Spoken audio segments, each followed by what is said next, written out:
Hello दोस्तों। एक अच्छा दोस्त हर किसी की लाइफ में होता है। मेरी, आपकी, बहुत लोग ऐसे हैं जो दोस्तों से हर बातें शेयर करते हैं, हर वो चीज साझा करते हैं। और दरअसल ज्यादातर लड़के अपने दोस्तों से बहुत ज्यादा बातें शेयर करते हैं, क्योंकि वो अपने दिल की बातें अपने माँ बाप या अपने बहनों से, केवल अपने भाइयों से भी नहीं कर सकते। तो उनके लिए, लड़कों के लिए एक सहारा होता है दोस्त। लेकिन आप जिसे दोस्त बना रहे हो, क्या वो आपकी दोस्ती के लायक है, काबिल है आपकी दोस्ती के? क्योंकि आज की जो स्टोरी हम आप लोगों के सामने लेकर आए हैं, जो सच्ची स्टोरी है, उसमें एक दोस्त अपने दोस्त को पहले तो बहुत ज्यादा शराब पिलाता है।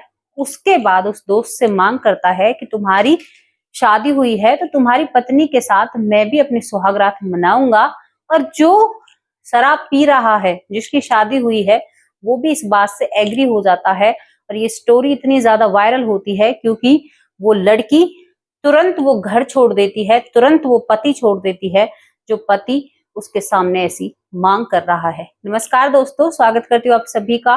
वैष्णवी चौधरी हमारा चैनल है, यूट्यूब चैनल, फेसबुक पेज भी है जिसे आप फॉलो कर सकते हैं, वो भी वैष्णवी चौधरी के नाम से ही है। और ये स्टोरी एक गृहस्थी जीवन की है, एक परिवार की है कि हम कहां पर कितनी बड़ी भूल कर देते हैं।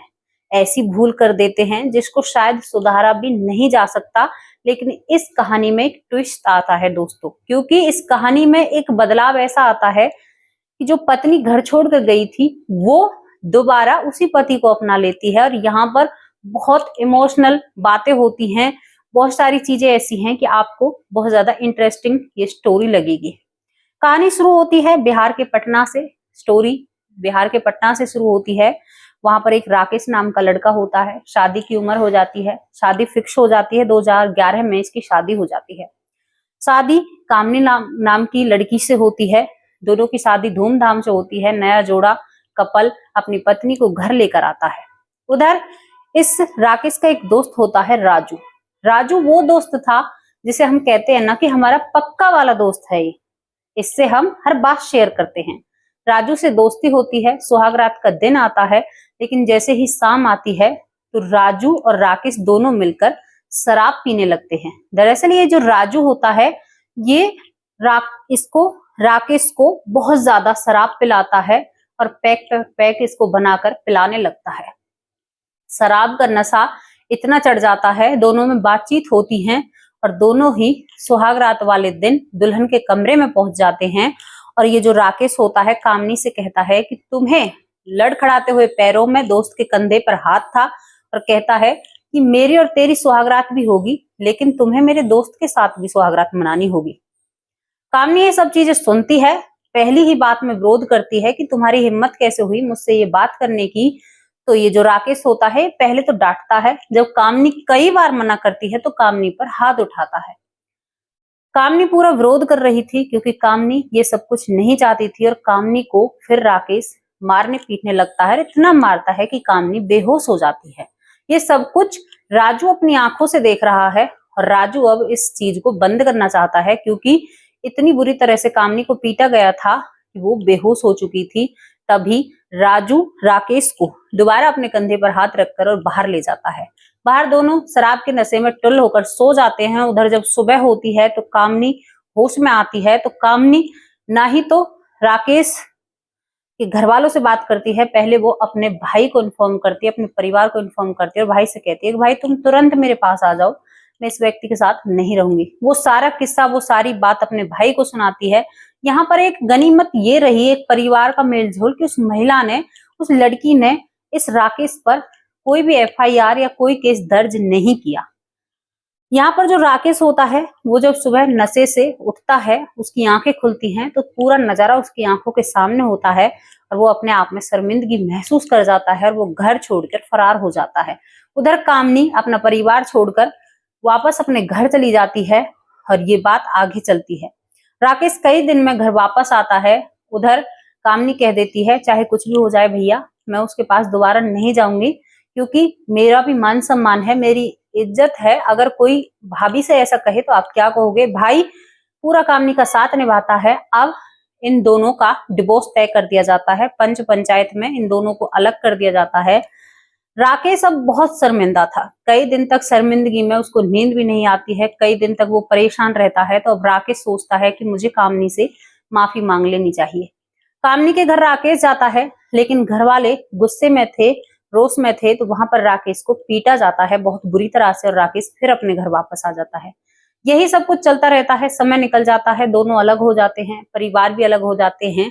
अब राकेश अपने दोस्त के पास जाता है, राजू के पास, और उससे कहता है कि ऐसा ऐसा हो गया, कामनी मुझे छोड़कर चली गई। अब ये दोनों जने बैठकर डेली शराब पिया करते हैं। डेली शराब जब पीते हैं तो इनके पास पैसा खत्म होने लगता है। राकेश होता है, इसके पास पैसा जब खत्म होने लगता है तो अपनी जमीन जायदाद बेचने लगता है।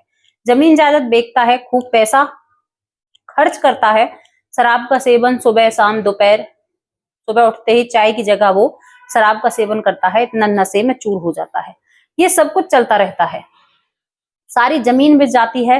राकेश, इसके पिता की भी मृत्यु हो जाती है। अब ये परिवार में दो ही जने रह जाते हैं। इसकी माँ जो बीमार रहने लगी है वो भी बिस्तर पकड़ लेती है और राकेश शराब को नहीं छोड़ रहा होता है।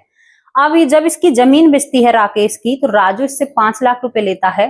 तो ये राजू, क्योंकि राजू बहुत पक्का वाला दोस्त था, आप समझ सकते हो, जो अपनी बीवी देने के लिए तैयार हो गया तो वो कितना पक्का दोस्त होगा।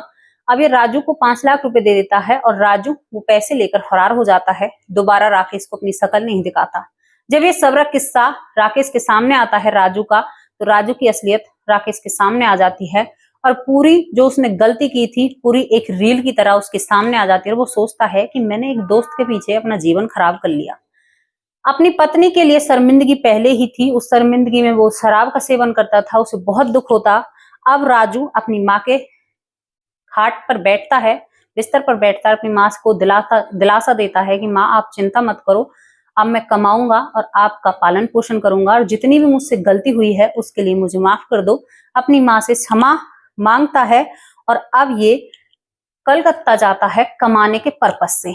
4 साल इसी तरह मतलब वक्त निकल जाता है, कलकत्ता में नौकरी करने लगता है। उधर जो कामनी होती है वो और उसका भाई भी कलकत्ता नौकरी करने के लिए जाते हैं। इन दोनों को बिल्कुल भी नहीं पता है कि हम एक ही जगह पर नौकरी करने के लिए गए हैं।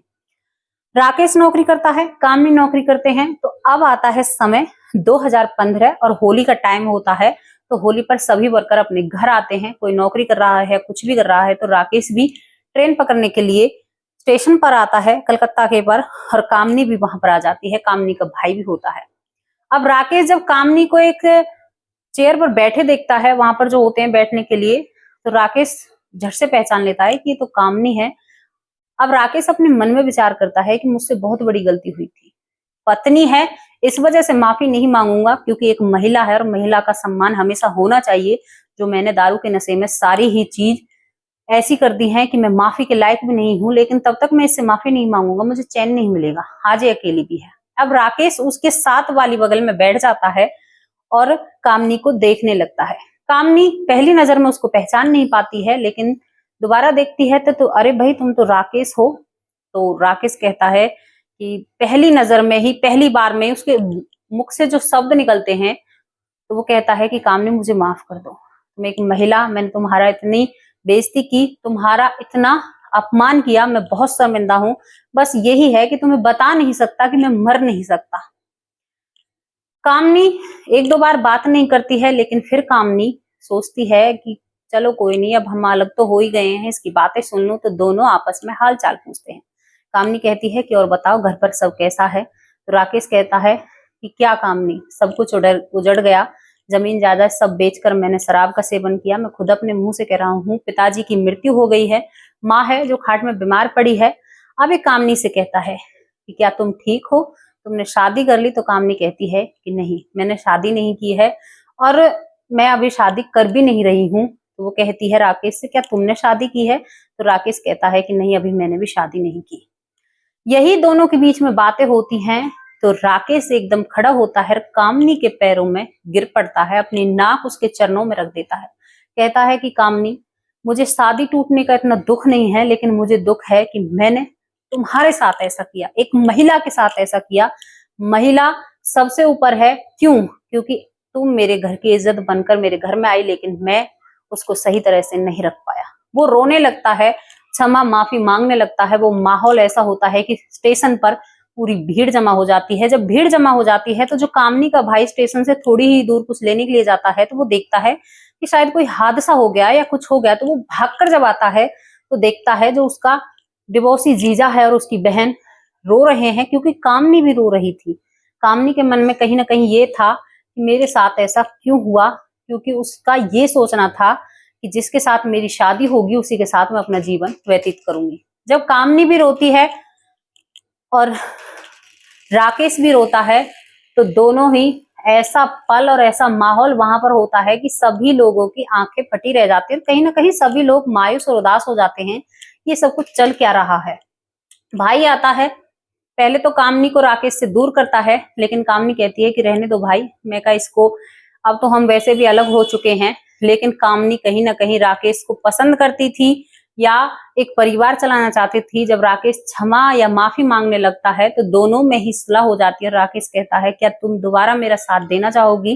कामनी वहां पर हामी भर लेती है और ये दोनों, कामनी अब अपने मायके नहीं जाती है, राकेश के साथ ट्रेन में बैठती है और ये स्टेशन पर उतरते हैं, जो कि राकेश के घर का स्टेशन था। दोनों ही जने ट्रेन से उतरते हैं, भाई को भेज दिया जाता है मायके और ये दोनों हंसी खुशी कामनी और राकेश अपने घर पहुंच जाते हैं। बूढ़ी माँ, जिसको बीमारी के कारण देखने से भी कम हो चुका था, अपनी जिस बिस्तर पर वो पड़ी रहती है उस बिस्तर से उठती है, दरवाजा खोलती है तो धुंधली आंखों से देखती है कि एक लड़की मेरे बेटे के साथ आई है। बेटा भी ऐसा खासकर पहचानता नहीं है, तो देखती है कि भाई जब 2-3 बार ढंग से देखती है तो वो आंखों में आंसू लाकर कहती है कि कामनी तुम आ गई, मैं तुम्हारा अपने दिल में कितना इंतजार कर रही थी कि बेटी मैं तुम्हें बता नहीं सकती। सास बहू दोनों गले मिलकर खूब रोती हैं। सास कहती है कि गलती हो गई, परिवार बिखर गया, लेकिन बेटा मैं भी कहीं ना कहीं दोषी हूँ जो मैं अपने बेटे को अच्छी शिक्षा नहीं दे पाई, जो तुम्हारे साथ ऐसा हो गया और एक परिवार यहाँ पर खुशहाल दी एंड एक स्टोरी का होता है, क्योंकि सभी मिलजुल कर बहुत अच्छे से रहने लगते हैं। कामनी और कामनी का पति बहुत बढ़िया तरह से कमाने लगता है, माँ का इलाज कराया जाता है, माँ की हालत पहले से ठीक हो जाती है, माँ अच्छे से रहने लगती है, कामनी भी बहुत बढ़िया तरह से रहती है और एक परिवार बहुत खुशहाल की जीवन गुजारने लगा। ये स्टोरी सच्ची थी, सत्यता पर आधारित थी। कैसी आपको ये स्टोरी लगी और कामनी का फैसला कैसा लगा, आप जरूर कमेंट बॉक्स में राय अपनी रख सकते हैं, क्योंकि कामनी एक ऐसी महिला थी जो घर को जोड़ना चाहती थी। राकेश एक ऐसा लड़का था, एक ऐसा व्यक्ति था जो हर किसी के बहकावे में आ गया, क्योंकि बहुत बड़ी बात है अगर कोई महिला सुने या हमसे ही कोई ऐसे कहे या आपसे कोई ऐसे कहे किसी महिला से, तो क्या बीतेगी उस पर, वो कितने सपने लेकर अपनी आंखों में एक नए घर में प्रवेश करती है, अपने परिवार को छोड़ती है। ऐसा अपने जीवन में ना दोहराएं, कभी भी अपने घर की मान मर्यादा को किसी दूसरे के हाथों में सौंपने का सोचना भी नहीं है आपको, क्योंकि कोई आपके पीछे अपना परिवार छोड़कर आई है। कड़े शब्दों में राकेश के लिए निंदा है, लेकिन यहाँ पर एक चीज कहना चाहती हूँ आप लोगों से, राकेश भी बहुत अच्छा व्यक्ति था कहीं ना कहीं, वरना महिला की कोई इतनी रिस्पेक्ट अपने मन में बहुत कम लोग सोचते हैं, लेकिन राकेश रिस्पेक्ट करता था। गलती हो गई और राकेश कहता है अपने लफ्जों में कि भाई गलती इंसान से होती है, किसी और से नहीं होती, और वो बार बार कामनी से यही कहता है कि मैं बहुत शर्मिंदा हूं। तो कामनी इस चैप्टर को बंद करती है कि तुम क्यों चिंता कर रहे हो, तुमने मुझसे 1000 बार माफी मांगी है, अब इस बात के ऊपर कभी भी बात नहीं होगी, हमारा परिवार एक हो चुका है, खुशहाल फैमिली, दी एंड। कैसी स्टोरी लगी कमेंट बॉक्स में जरूर रखना। कल फिर हाजिर होंगे एक और ऐसी ही रियल स्टोरी के साथ, एक ऐसी ही घरेलू कहानी के साथ जो शायद आपके दिल को कहीं ना कहीं छू कर जाएगी। नमस्कार, जय हिंद, जय भारत। हमें सपोर्ट कीजिए, हमारे चैनल को लाइक एंड शेयर सब्सक्राइब जरूर कीजिए।